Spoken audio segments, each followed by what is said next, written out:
Les lectures bibliques de ce dimanche, de ce 23e dimanche du temps ordinaire, nous rejoignent. En cette période de rentrée et de reprise d'activité, marquée par les inquiétudes nombreuses face à l'avenir. En cette période troublée, il nous est utile de réfléchir à nos responsabilités et nos relations les uns avec les autres. Qu'est-ce qui doit nous guider dans nos relations les uns avec les autres? Cette question occupe une place importante dans les textes que nous venons d'entendre. Tout d'abord, avec le prophète Ézéchiel, dans la première lecture, au temps lointain de l'exil à Babylone. Responsable de sa communauté, il a été appelé par le Seigneur et reçoit la mission de guetteur pour la maison d'Israël. Dieu ne lui demande pas de surveiller ses proches, mais d'être un gardien qui veille sur eux. Il doit tout faire pour les empêcher de s'égarer sur des chemins de perdition. Lorsque tu entendras une parole de ma bouche, dit le Seigneur, tu les avertiras de ma part. Puis le psaume nous a montré la route à suivre. Écoutez la voix du Seigneur, ne fermez pas votre cœur. Ainsi, la mission de l'Église, c'est de veiller pour le salut du monde. Quelques siècles plus tard, l'apôtre Paul viendra apporter un éclairage nouveau. S'adressant aux chrétiens de Rome, et donc à nous ce matin, il nous rappelle les éléments essentiels de la loi: pas d'adultère, pas de meurtre, pas de vol, pas de convoitise. Mais il nous invite à aller plus loin.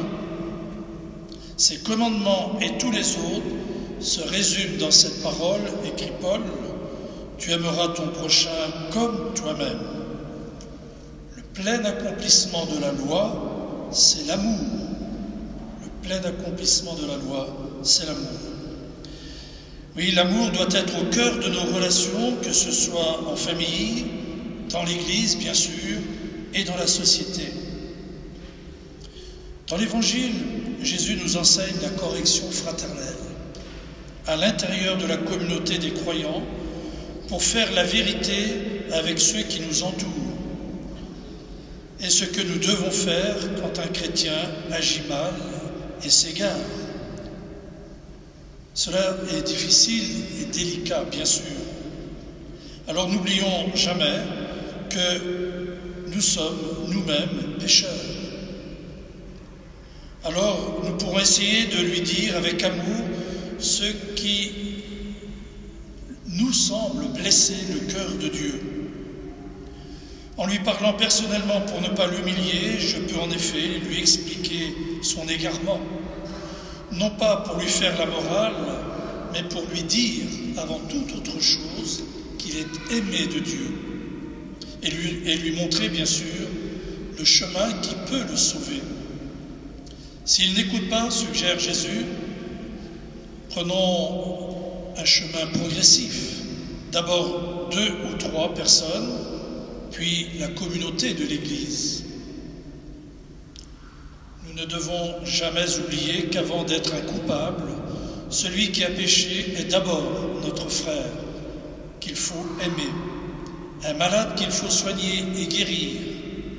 Il ne s'agit plus d'accuser ou de dénoncer, mais d'avoir un regard fraternel qui accueille, redonne confiance et appelle à la conversion. C'est ce qu'on appelle la correction fraternelle, c'est-à-dire la charité qui oblige à la vérité. Saint Jean-Paul II le rappelait souvent, il n'y a pas de charité sans la vérité, afin de retrouver le droit chemin, et cela au nom du baptême qui fait de nous des frères dans le Christ. Notre mission n'est pas d'épier le péché de notre frère, mais de lui montrer le chemin qui peut le sauver. La correction fraternelle est un service que nous devons nous rendre les uns aux autres. Elle se pratique en famille, les parents entre eux, les enfants entre eux, mais aussi à l'égard des parents. des parents qui veulent aider leurs enfants à grandir. La correction fraternelle doit se pratiquer aussi entre chrétiens pour s'aider mutuellement à retrouver le chemin du Christ et de l'Évangile. Au lieu de juger, de critiquer ou calomnier, nous devons faire la vérité avec ceux qui nous entourent et rejeter ces paroles inutiles qui engendrent trop souvent la division. À l'heure où les médias cultivent des oppositions systématiquement, il nous faut être des missionnaires de la miséricorde de Dieu, serviteurs de la rencontre et de la communion. Alors que la dictature du relativisme moral et doctrinal s'est infiltrée dans les médias, largement, et jusqu'au cœur parfois de nos communautés chrétiennes, il nous faut retrouver la vérité de l'Évangile pour vivre la fraternité, afin de servir la communion dans nos lieux de vie, en famille, lieux de vie scolaire, professionnel, associatif et paroissial. Alors qu'on nous parle chaque jour désormais du monde d'après, qu'il faudrait réinventer et recréer, bien sûr un monde sans Dieu, c'est un véritable plan de relance de l'amour et de l'évangélisation dont notre monde d'aujourd'hui a besoin.